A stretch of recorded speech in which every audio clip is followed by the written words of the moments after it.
Hey, this is Dave at Dagryffyn Hobby.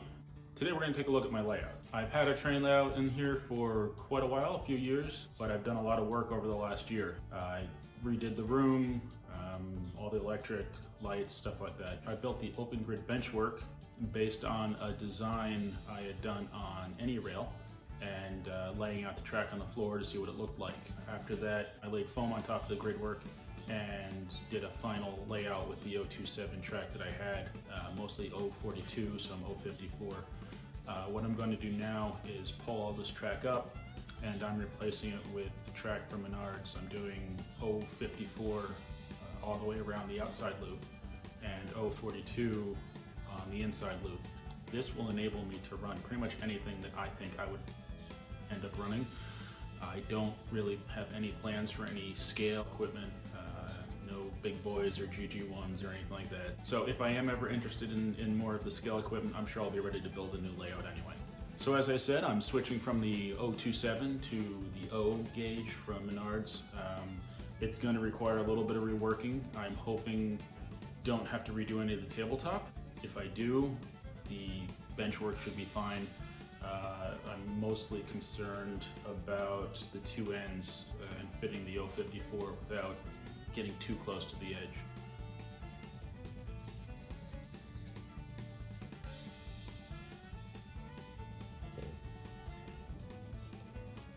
This side here, it's currently partially 054, partially 042.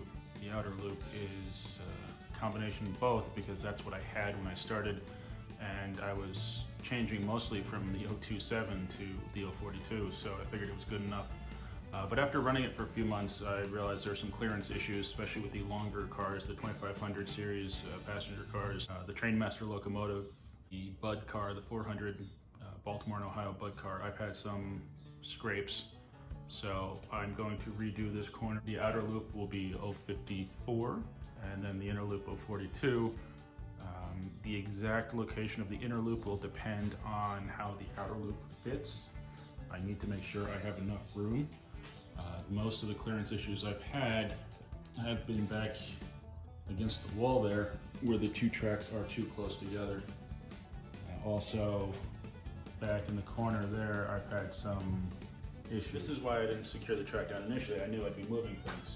So you can see I already moved this track forward from where I had it to enable me the ability to maybe lay another loop if I wanted to, or a straight trolley line, which I don't know if I'm doing, but I think it's a good idea to prepare for that in case I do.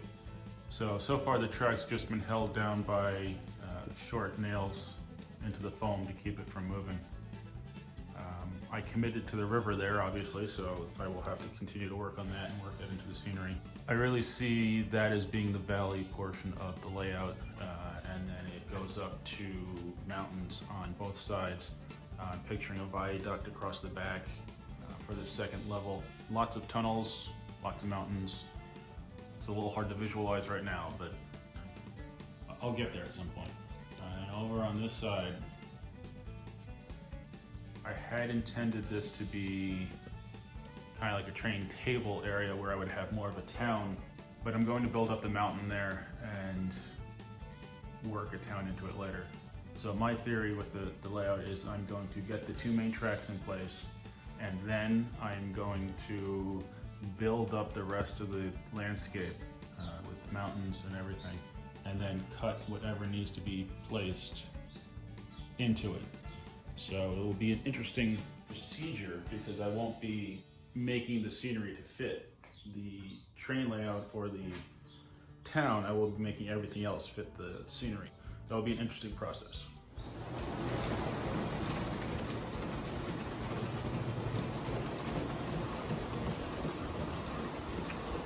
As you can see, I'm having some power issues.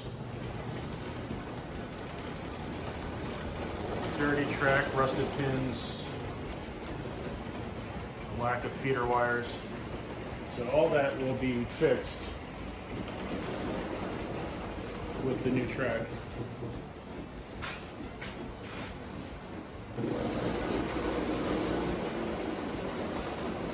I have a bus wire running under the entire layout, one for each main line and one for ground.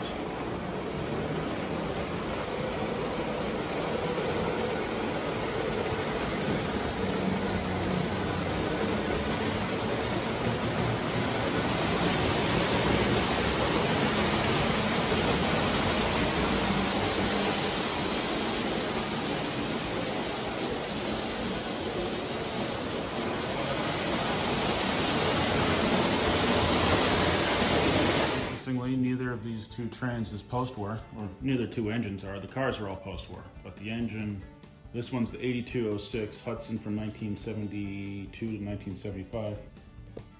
And this guy over there is the 080 from 2004, I believe. After I finalize the track plan with the new track, I will continue working on the front of the layout, where I had started to bring kind of like the scenery over the front. I got to continue working on that, bring it all the way around the layout. That's mostly because I didn't want a dartboard valance in front of it. I wanted the scenery to continue, especially if I wanted to take some low-angle photos of the equipment. I could do so without seeing the edge of a board. The scenery wrap around the front will continue across the entire layout. I'm thinking the river will have a waterfall right there. And back there is the corner that I'd done a video on. Also doing the outside of the layout, the edge is serving as practice. So when it's time to do the main scenery, I'll have a little more practice.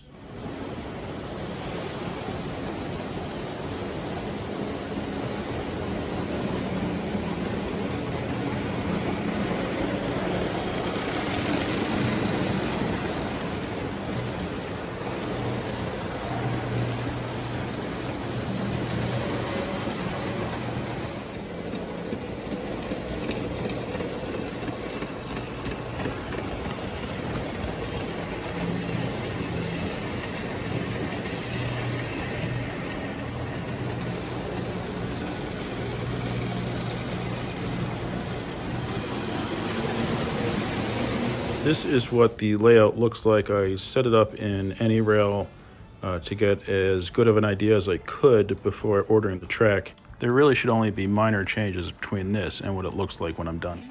I hope you enjoyed the video.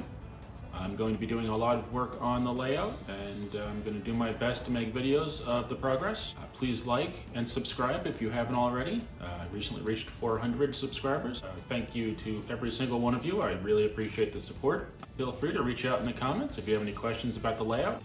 Thanks for watching, and see you next time on The Dagryffyn Hobby.